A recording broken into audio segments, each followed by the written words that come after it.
it's on.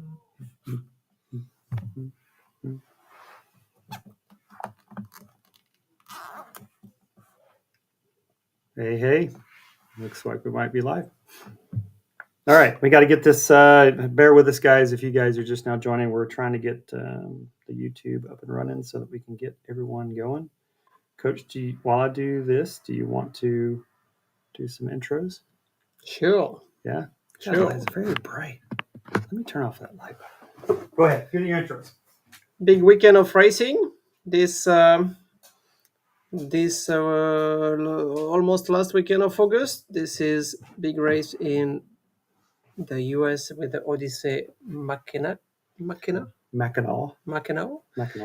And you are many from Envol Racing, but also not Envol. And I hope you will enjoy to have some tips about this race, because tomorrow it's race day.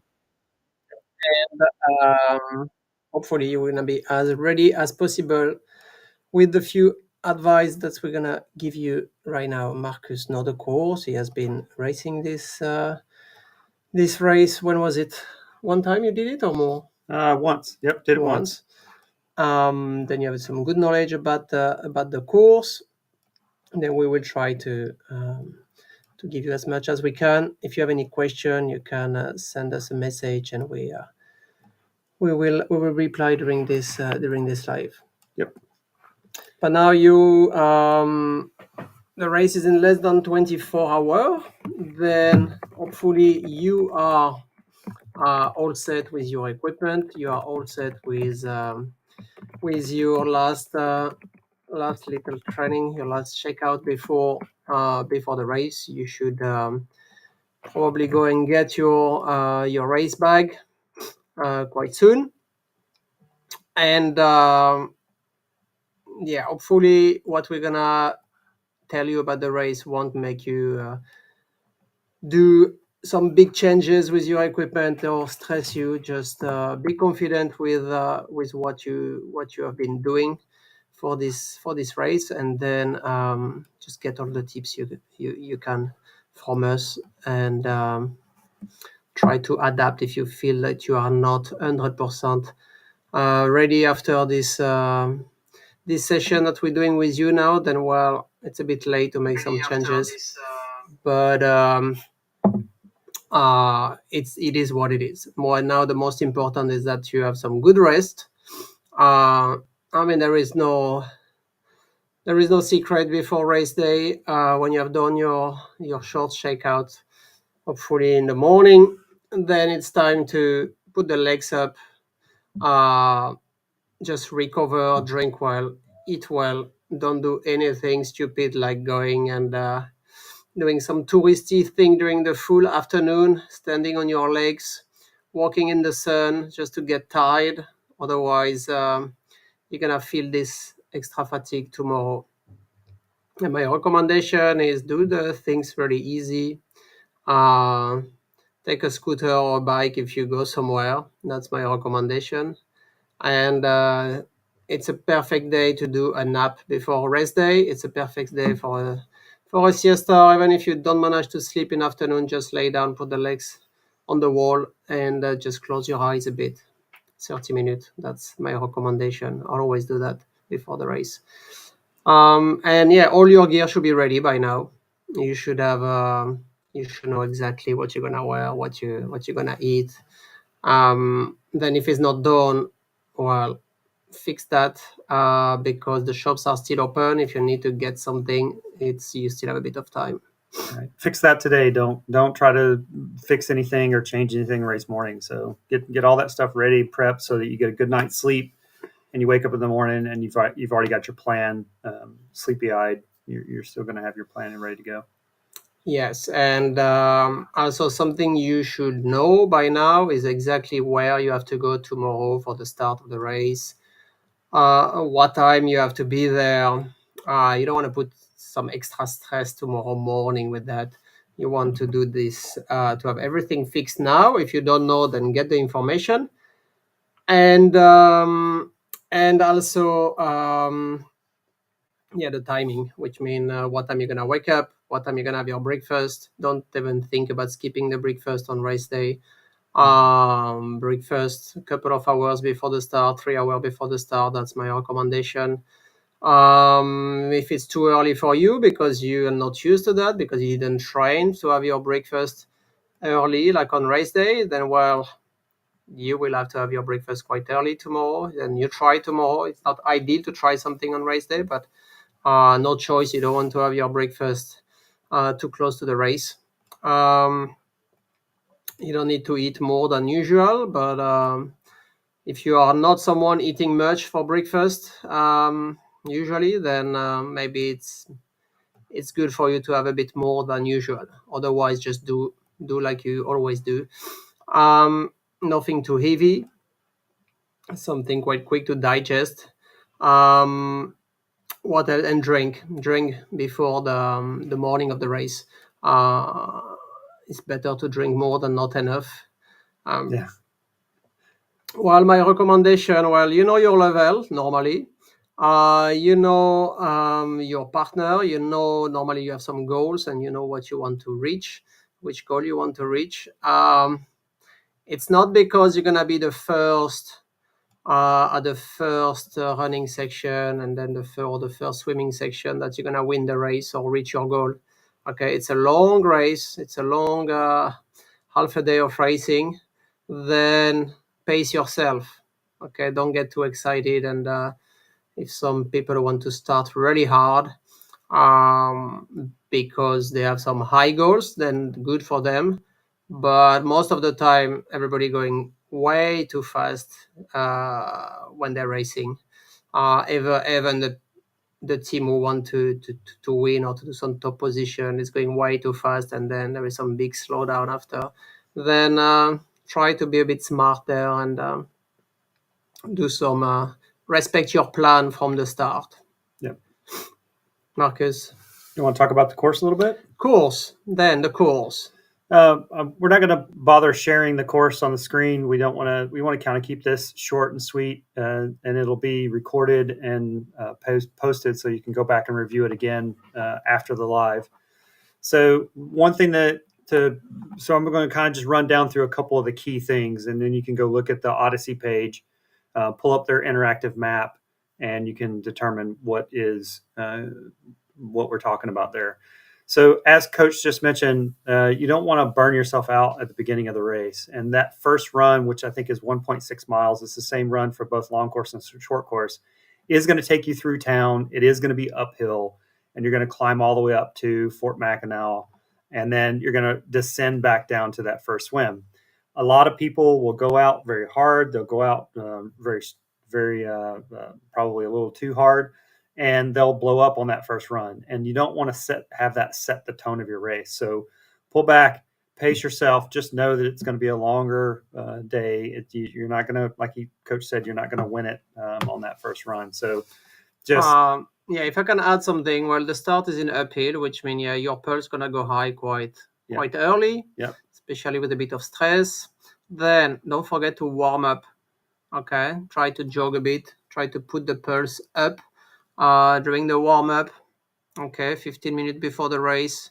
Get the body used to increase the heart rate. That's my recommendation there. Yeah, I would concur with that, definitely. And then the second run, after getting out of the first swim, you're going to backtrack on that hill you just ran downhill. So again, no sense in blowing up on that second run. And that second run's a little bit of a longer one. It's about 3 miles. And you'll go up through Fort Holmes, and you'll end up back down at the water, going down the staircases, the infamous stairs that you've seen pictures of and whatnot. After that second swim, you'll end up running back up those stairs, and that's when the single track trail starts. So on that third run is when the single track kind of falls along a ridge along the edge of the island. It's beautiful. It's not too technical. It's something that you can kind of carry a little bit of a pace with. This was in my race. This was a place where I could kind of settle into a pace a little bit, settle into an effort, probably more so than a pace, after having done those two uphills and battling those stairs. So that's a pretty decent run. I love that run through the trail. And then your next swim, once you get out of that run and you get back into the water, you'll follow along the course with a little bit of road running right before the swim. And you'll be able to see people in the water that's ahead of you. And as you're swimming, you'll be able to breathe to the left and see people who are running down the road that are behind you. So it gives you an opportunity to kind of see who's actually who's in the water behind you or who's on the road behind you and who's in the water ahead of you. So you kind of see where you're at in the race. Then what you'll do is I think it's run number 4, which takes you back up the kind of the way you came. Again, there's going to be some two-way traffic, so you'll be able to see what's going on. A little bit of a hill climb, but back into trail again, which I kind of like.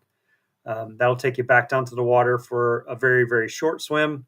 And then after that short swim, you'll climb back up a gravel road, run along the airport for a little short ways, and then down some horse trails to swim number, what is that? Swim number 4. 1, 2, 3, 4. Swim number 5. After swim number 5, probably not my favorite part of the course, is a long road run. So you're going to be on pavement for a while, and then back in for your last swim.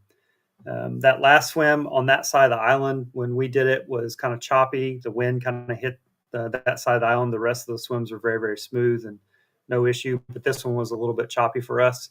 And then once you get out of that last swim, there's some staircases and some neighborhoods that you're going to run uphill through to get back into trail. And then that trail is going to take you all the way back to the finish. You'll end up doing a little bit of trail, a little bit of fire road, and a little bit of road running. One key, I like to have physical things that I see as key points of the race. Once you make it up to the cemetery, and you'll know because it'll be on both sides of you. Once you make it to the cemetery, you're kind of home now. There's not any climbing left except for one little small trail. But once you hit that cemetery, that's the time when I would kind of push a little bit after that. So that's the course in an essence. Again, we didn't want to share it on screen because we think it would have taken a lot more time and effort on the live, and we wanted to kind of keep the live short and sweet. You're talking about trail. Yep. How technical are the trail if we compare with I don't know what we can compare Odyssey with. or With some Casco Bay? Some Casco Bay or Austin or Orcas. Yeah. How do you?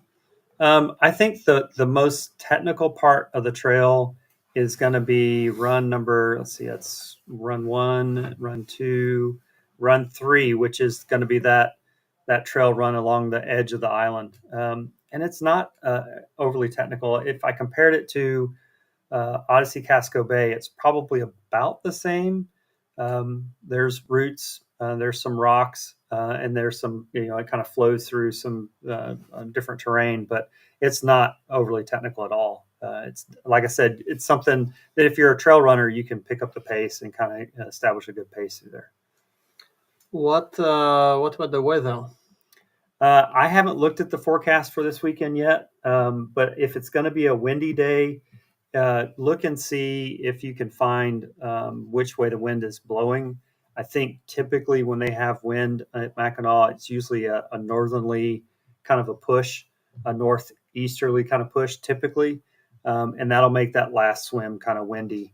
The rest of those swims are fairly protected, if you will, from which way the wind goes. Are you looking it up? Yeah, I'm looking it up. Sunday. For Mackinac? Yeah. Sunday was a nice day. It's quite warm. Yep. Quite warm. And some of these runs are quite long too. Yep. Then hydration. Hydration's key. Energy station. There is the water stop. What do you? So the first water stop is getting out of the first swim. So you may or may not want to take something there depending on what you've done leading into the race. The water stop 2 is getting out of the second swim. I think for me at this time, I would probably grab fluids, especially it being a hot day. Water stop 3 is, again, getting out of the third swim. So that's after the long technical trail run, and then a downhill and a little bit of pavement to that swim. And then let's see, water stop. I think I skipped one. Water stop 4. Yeah, it looks like Aaron has placed all the water stops so far, exiting each of the swims. Which I think it's a really good idea. Yeah. I really like that because you exit your swim, you open your wetsuit, you Yep. can take your cup or your flask out, and then you can have a drink, and then you can fill your flask, and you have your flask full for the next run. Yep. I think that's really smart from the organizer. It's quite humid also tomorrow, and it's gonna be a hot day. It's gonna be a hot day, and the wind is coming from east, 9 km per hour. This is not much, No. but the wind is coming from east. No. You should be able to have some pretty smooth water with that. Hmm. And speaking of the water, it's if you haven't done this race before, it's extremely clear. It is super clear water. You can see the bottom the entire time you're swimming, and most of these swims are fairly close to the shore, to the point to where if you needed to, if you got into trouble, if you got into a little bit of a problem, you could just stand up, which is really really nice. I think the last swim, and I've been speaking about long course pretty much for the most part. The last swim in the long course is a little bit deeper and a little bit rockier, especially when you go to exit. So make sure you're careful when you exit that swim. And the water is today was 63. Yeah, that's warm. 63 degrees is warm. I would, if I was racing in an ARC suit, I would probably go back and forth whether I was going to swim in the ARC Uta or the ARC Vig. I think 64, 65 is kind of my cutoff for the Vig.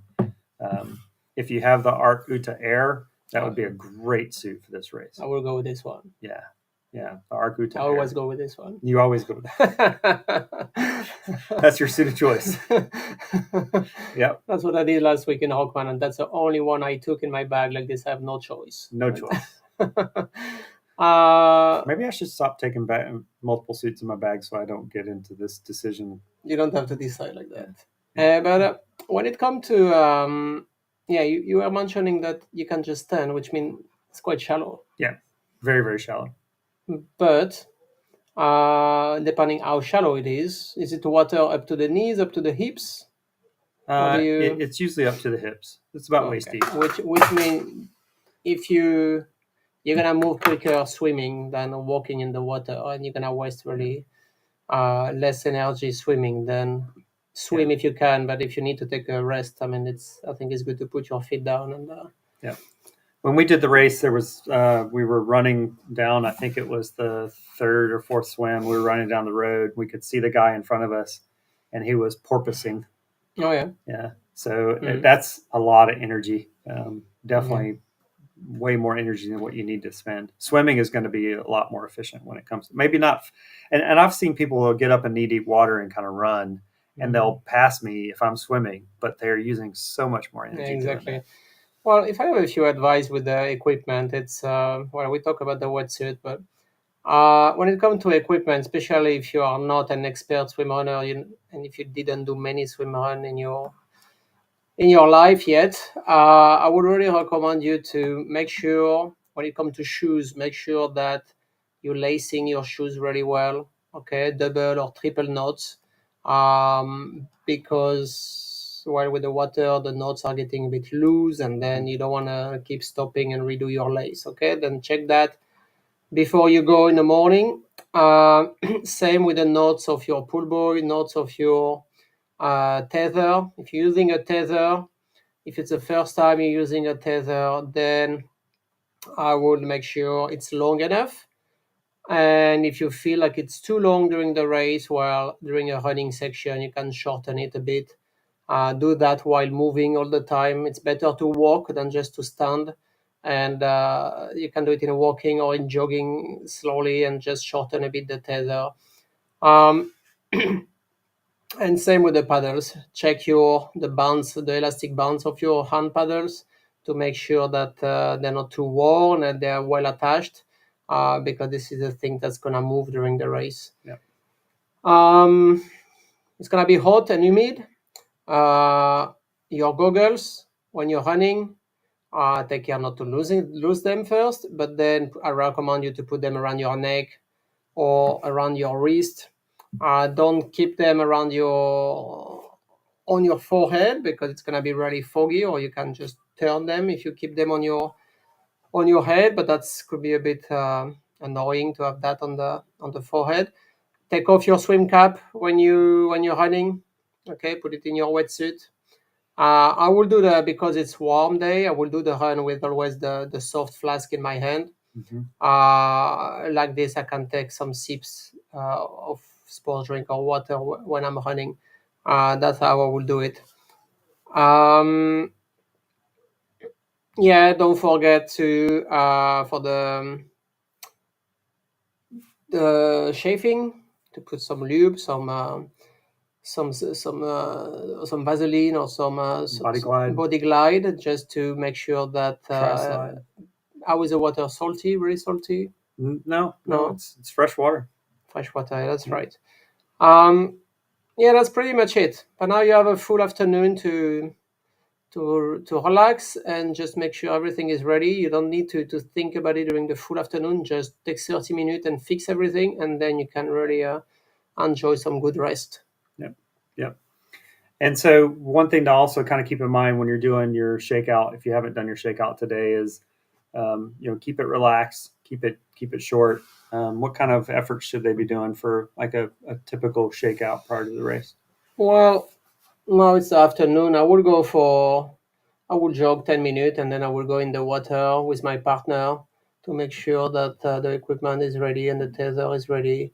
And I will swim 10 minutes, making a few acceleration just to push a bit the pulse, some 30-second acceleration, maybe 3, 4 times. And then I will be done. 10 minute run, 10 minute swim. Um, then I try to put all my stuff to dry, but I mean it doesn't matter. You're gonna be wet after 10 or 15 minutes Yep. during the first run. I mean it's even if your wetsuit is a bit humid when you put it in tomorrow, it's not a big deal. Same with your shoes. It won't change much if you ask me. Um, no, well that's pretty much it. Yeah. If you've made any changes to your gear or setup recently, it's a good chance for you to last minute check your gear. Don't fret or stress out about the fact that it's going to be wet overnight, because, like you said, you're going to get wet pretty soon anyway. It's Mm. better to be confident going into the race, knowing you got your gear all set and everything's good to go, than it is to keep it dry and wonder. So yeah, definitely test it out in the shakeout. Yeah, exactly, exactly. All right. Well, thank you. Yep, we wanted to just kind of give you a couple of tips and tricks, kind of quickly go over the course just so you kind of have an idea about the course, give you a couple of tips about that.